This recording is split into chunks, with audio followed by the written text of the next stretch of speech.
यदि आपने अभी तक इस चैनल को सब्सक्राइब नहीं किया है तो सब्सक्राइब बटन दबाएं। लाइव नोटिफिकेशन तथा नए वीडियो की सूचना पाने के लिए बेल बटन भी दबाएं।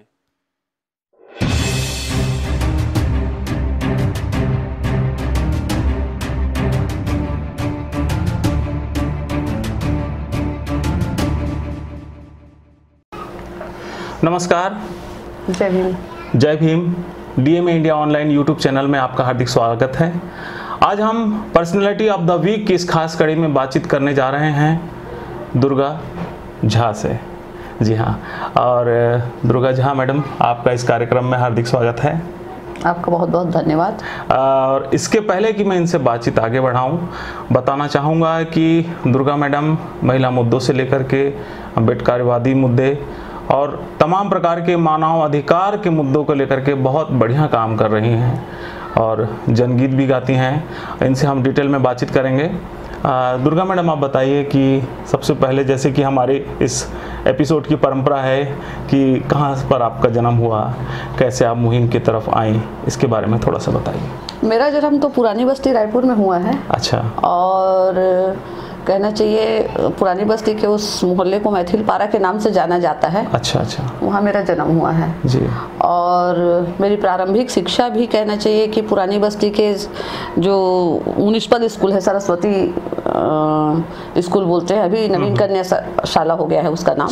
वहाँ मैं 5वीं तक पढ़ाई की। 6वीं से मेरी पढ़ाई जो कहना चाहिए दानी स्कूल, गर्ल्स डिग्री कॉलेज, फिर कालीबाड़ी में जो है। जी हाँ, और रविशंकर विश्वविद्यालय से मेरा स्नातकोत्तर रहा है। जी। तो और उसके बाद आप कैसे इस मुहिम की तरफ आए, जो महिला मुद्दों को लेकर के आपने काम स्टार्ट किया, तो कहाँ से इसकी शुरुआत हुई, इसके बारे में? हम जब पहले जाते थे स्कूल या कॉलेज, तो श्याम टॉकीज में कभी भी कहना चाहिए उस समय के हिसाब से बहुत अभी तो बहुत कॉमन हो गया है, फिल्मों का जो पोस्टर लगा रहता था जिसमें महिलाओं के अंग प्रदर्शन और सबको लेके, तो कुछ महिला संगठन आके हल्ला करते थे। तो हम लोगों को लगता था कि क्या है, उसमें 6वीं 7वीं 8वीं पढ़ते थे, तो बोलते थे नहीं, वो जागृति संगठन वाले लोग हल्ला कर रहे हैं। तो हमको लगता था कि कुछ मुद्दा है। ये जेहन में चढ़ते गया।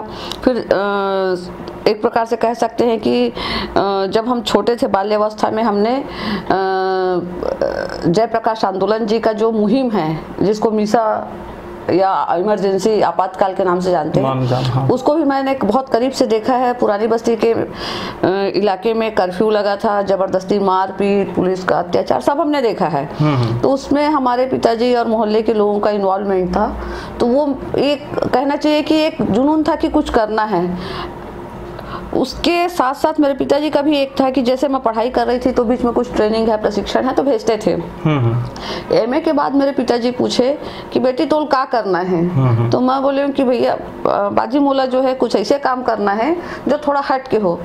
तो उस समय मेरे को बहुत नहीं, मजदूर आंदोलन को मैंने करीब से देखा था, बचपन से देखा था, क्योंकि नियोगी जी को हम बहुत करीब से समझ रहे थे, देख रहे थे स्कूल लाइफ से ही।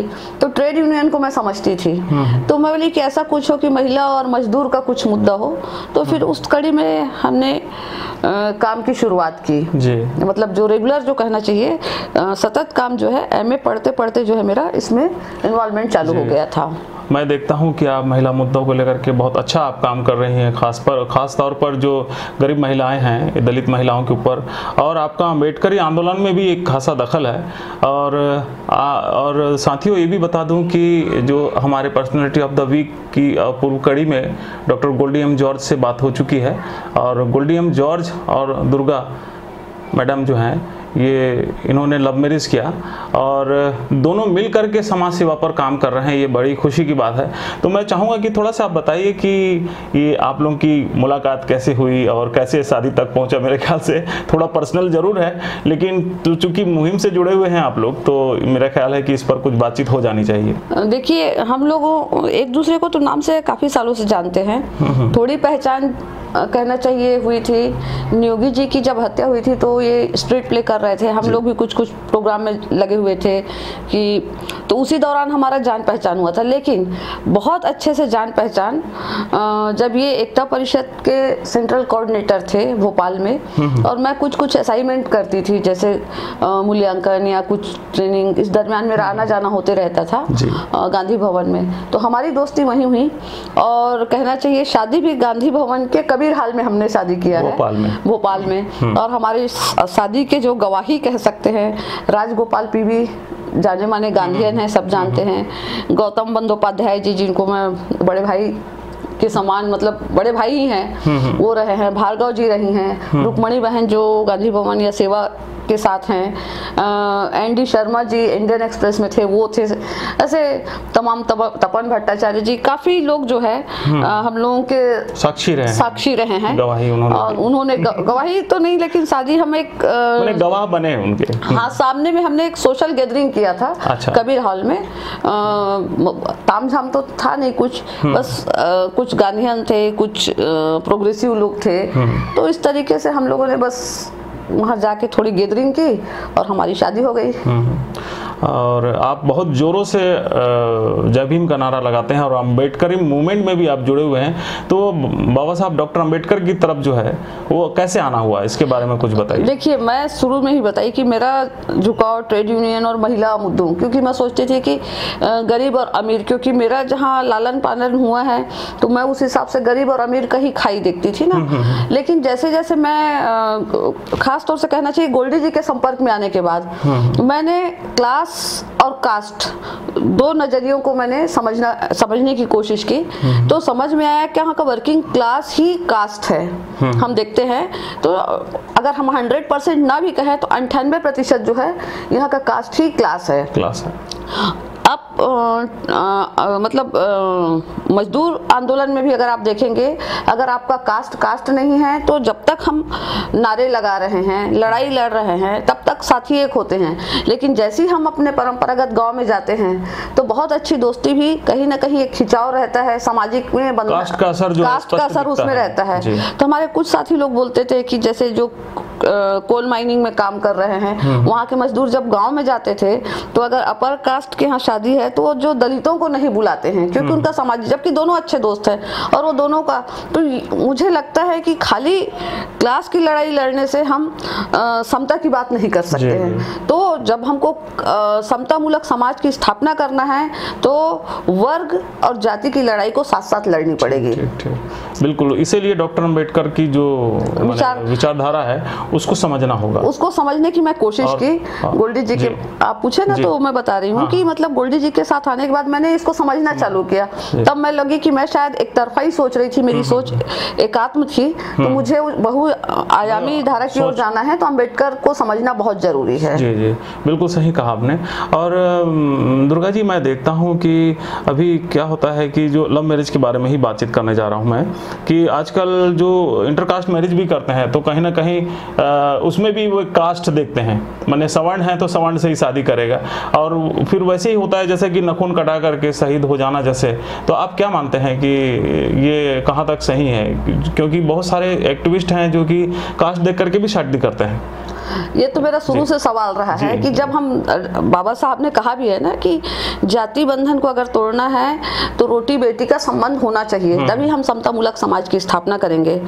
इसका मतलब ये नहीं कि हम समजाति में करें या समगोत्री में तो शादी होती नहीं है, समजाति में करें। समजाति मतलब एक वर्ग में ही या एक वर्ण में ही करें, उससे हम जैसे सवर्ण में करें। हाँ, उसमें क्या होता है कि उसमें हम चीजों को लूज नहीं कर पाएंगे। अगर उसको लूज करना है तो मैं कह रही हूँ कोई सवर्ण अवर्ण की शादी होनी चाहिए। अवर्ण का शब्द इसलिए क्योंकि ये उनकी भाषा है, मैं तो कास्ट और नॉन कास्ट बोलती हूँ। मैं जितने भी कहना चाहिए सो कॉल्ड भाषा में अवर्ण है उसको नॉन कास्ट बोलती हूँ, क्योंकि ये जाति नहीं है, जाति तो बनाई गई है। तो जाति और जाति विहीन की शादी जब तक नहीं होगी तब तक समाज को हम लूज नहीं कर सकते हैं। सिर्फ एक हम ये कर सकते हैं कि हमने बहुत बड़ी क्रांति की, ऐसा कुछ नहीं है। उसके लिए जब तक जो है यहाँ से भी बेटी जानी चाहिए, वहां से भी बेटी आनी चाहिए। चाहिए और बाकायदा प्रेम पूर्वक आनी चाहिए। लेकिन आप अभी देखे भी हैं कि यहाँ अगर मटका छू जाता है तो प्रेग्नेंट महिला का जो है हत्या हो जाती है। तो ये बहुत कठिन काम है, लेकिन हमको अगर हम कह रहे हैं कि हम समाज सुधार की ओर अग्रसर हैं तो हमारी कोशिश होनी चाहिए प्रेम विवाह ना हो। ठीक है, प्रेम नहीं हो रहा है, लेकिन हम क्या है कि जातिगत शादी भी कर सकते हैं ना, कि हम अपने माँ बाप को भेज के कि भैया मेरे को लड़का पसंद है या हमारी शादी करना है तो हमको जो है फलाने जाति से करना है, इस जाति से नहीं करना है। ये भी एक माध्यम हो सकता है, उसके लिए प्रेम होना जरूरी नहीं है। तो वो कोशिश तो करनी चाहिए अगर हम एक्टिविस्ट हैं तो। लेकिन ये दुर्भाग्य की बात है कि ये बहुत कम हो पा रहा है। जी, ये तो बड़ी अच्छी बात आपने कही कि प्रेम विवाह या फिर जो इस तरह का जो विवाह होता है उसमें भी इन सारी चीज़ों का ध्यान रखना चाहिए ताकि एक समतामूलक समाज बनाने में अपना वाकई एक योगदान दिया जा सके, ना कि दिखावटी। और दुर्गा मैडम, आपने एक अपना बहुमूल्य समय दिया है, इसके लिए बहुत बहुत धन्यवाद। लेकिन मैं ये चाहूँगा कि जाते जाते जो महिला मुद्दों पे काम कर रही हैं हमारी दर्शक महिलाएं, उनके लिए कोई संदेश हो जाए। और मैं तो बोलती हूँ कमिटमेंट होना चाहिए। मैं एक कड़ी भूल गई थी, उसी के साथ मैं अपनी बात को ख़त्म करूँगी। मुझे याद है कि जब मैं जाति की बात नहीं जानती थी, लेकिन फिर भी मैं अपने भाषण में बोलती थी कि मनखे मनखे एक समान होना चाहिए। मैं समझती थी गुरु घासीदास जी का जो एक स्लोगन था उसको लेके मैं पंचायत की ट्रेनिंग दे रही थी। तो आज सरस्वती साहू दीदी कहाँ है मुझे नहीं मालूम, लेकिन उस समय पहली महिला सरपंच चुनी गई थी ग्राम बगौत से और बहुत एक्टिव महिला थी। उसने बोला था कि देख दीदी, वो मेरे को छोटी बहन मानती थी, फिर भी चूंकि ट्रेनिंग दे रही थी करके वो दीदी बोली, देख दीदी ते बात तो करा था, लेकिन ते खोजबे तो बहुन लग खोजबे, तोर सगा नहीं मिली दूसरा वहां नहीं खोजबे तो ते छत्रील नहीं करबे तो वैसे नहीं करबे ते तो हाँ कहूँ करबे, लेकिन ते है ना पिछड़ल नहीं करबे तो बाकी बात ला छोड़ दे, मनखे में तो ते जाबे नहीं। तो मैं बोले ना सरस्वती जिंदगी भर बिहाव नहीं करूँ, अगर करूँ दीदी तो मैं हाँ सबे चीज मोर विधर्मी रही, सबे चीज। तो और कहना चाहिए कि कुछ ना कुछ संजोग रहा कि हर चीज मेरा जो है इंटर ही रहा है। तो इसके लिए कह सकती हूँ मेरी वो प्रेरणा स्रोत जो है सरस्वती साहू जी है, कहीं है। अगर वो क्वेश्चन नहीं करती तो शायद मैं भी उसी एक ढर्रे में रहती, मेरा भी शायद जो है उतना जो है कहना चाहिए नहीं आ सकता, क्योंकि मुझे शर्म था कि अगर मैं करूंगी कल उससे सामना हो गया तो बोलेगी बात तो बड़ी कर रही थी। तो कहीं ना कहीं कहना चाहिए कि उसका जो है प्रश्न जो है मुझे इस मोड़ पे लाया है। जी, बहुत बढ़िया। इसी के साथ मैं अपनी बातों को रख रही हूँ। धन्यवाद। और एक अच्छी बात आपने कही हमारे दर्शकों के साथ में, और बहुत बहुत धन्यवाद आपका। साथियों, धन्यवाद आपका भी कि आपने इस वीडियो को ध्यान से देखा। अगर आप इस चैनल में नया हैं तो सब्सक्राइब जरूर करें, लाइक करें, शेयर करें और अपने दोस्तों रिश्तेदारों को बताएं। अगली बार हम फिर किसी खास पर्सनैलिटी को लेकर के आपके साथ रूबरू होंगे। तब तक के लिए बहुत बहुत धन्यवाद। जय भीम, जय भीम, नमस्कार। नमस्कार।